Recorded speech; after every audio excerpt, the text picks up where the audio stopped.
Good morning, classmates. As you know, I'm Harold W. Evans II.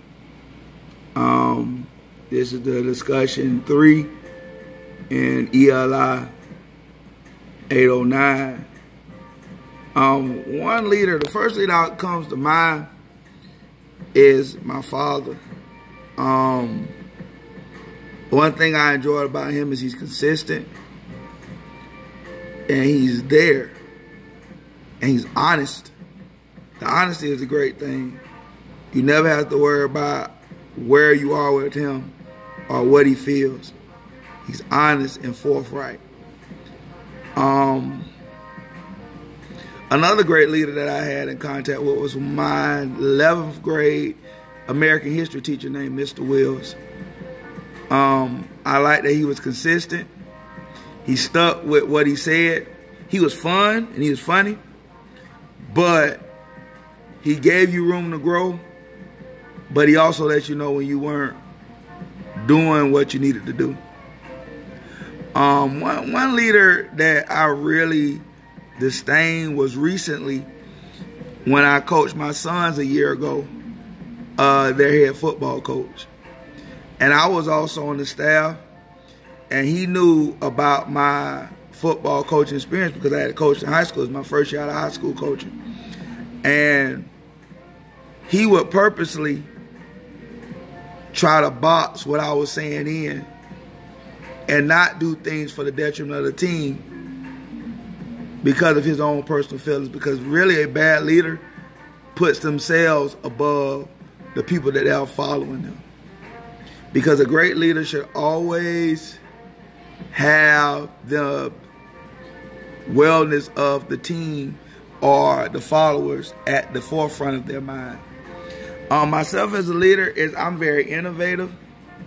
Now, one thing I do try to work on is being more consistent, being a person who doesn't procrastinate. That's one of the detriments I have. But one thing I do is I love my followers. I'm careful in how I do stuff, and my heart is to try to get them to be the best of their ability. Others describe me as the same way. One thing that others will say is, although I have a heart for them, I can be unorganized. I've heard that several times. Sometimes people feel that I don't listen like I should. An ideal leader to me is one who's consistent, who's fair, who has a vision, who has the best interest of the organization that they're leading in their heart and mind first. A good leader gets his followers to grow and to become better people, to become more into the vein that they're supposed to be. An ideal leader even knows when to move out the way.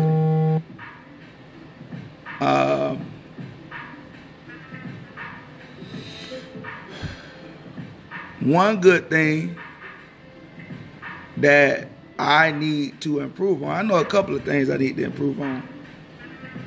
One, I need to improve on my follow-through. I have great ideas, but a lot of times I don't know how to flesh them out like I should. Knowing how to bring those ideas more to fruition is one of the things that I know I need to work on as a leader. Another thing that I think I need to work on as a leader is like the discipline and the consistency. You know, sometimes I can be not erratic, but many times I'm inconsistent in some of the things I do. And that's something that I have to work on. The biggest thing, though, is being more confident in leadership, knowing what's best for me and how to go about it. Communication is okay, but being a more direct communicator.